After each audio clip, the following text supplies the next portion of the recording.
My secret battle with addiction. For years, I carried a secret that no one knew.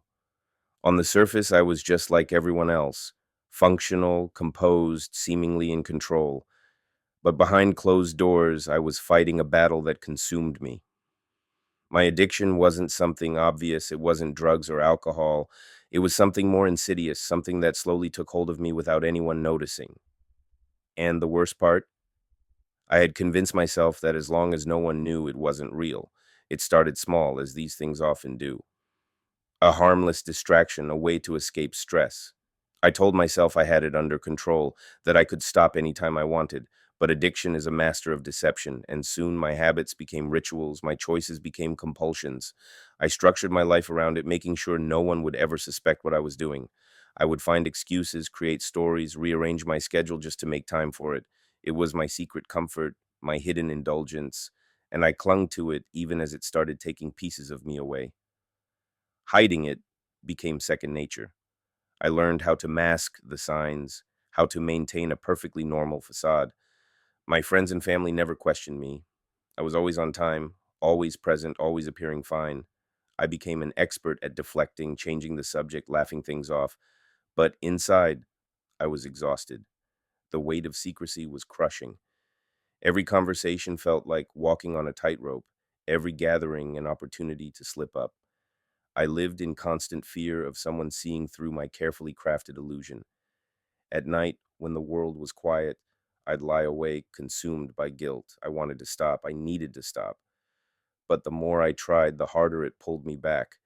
Addiction isn't just a bad habit, it rewires you, makes you believe you need it, that you aren't yourself without it. And that's the scariest part. It wasn't just something I did anymore, it was who I was. It seeped into every part of my life, affecting my relationships, my work, my sense of self worth. I told myself I was fine, that as long as I could still function, it wasn't a real problem. But deep down, I knew better.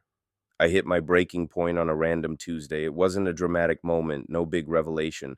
I just looked in the mirror and didn't recognize myself. The person staring back at me was tired, hollow. My reflection didn't belong to me anymore.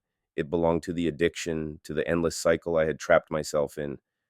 That's when I knew I couldn't live like this anymore. Something had to change. The first step was admitting it to myself. The second was deciding to fight. I didn't tell anyone at first. I was too ashamed. I started small, cutting back, replacing old habits with new ones, forcing myself to sit with discomfort instead of running from it. It was brutal. My mind rebelled, my body ached for the familiar cycle. But each day, I made it a little further. At first, it felt impossible.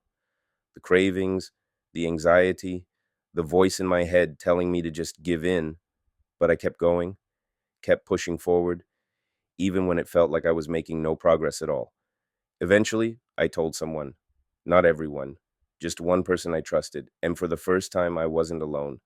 I had spent so long convincing myself that no one could ever understand, but I was wrong. The more I opened up, the more I realized that struggle is universal. We all have our demons, we all have our battles. And when I finally let someone in, when I finally allowed myself to be vulnerable, something shifted. The weight I had carried for so long became just a little lighter. Recovery wasn't linear. There were setbacks, relapses, moments of doubt. There were nights when I almost caved, mornings when I woke up feeling like a failure. But slowly, I rebuilt. I found strength in things I had long forgotten, simple joys, real connections, the ability to just be present. I learned that addiction thrives in secrecy, but it loses its power when brought into the light. The more I spoke about it, the more I acknowledged it, the less control it had over me. I don't pretend to have all the answers. Even now, there are days when the old pull resurfaces, whispering in the back of my mind. But I've learned how to fight back. I've learned to recognize the triggers, to find healthier ways to cope, to remind myself that I am stronger than the thing that once controlled me.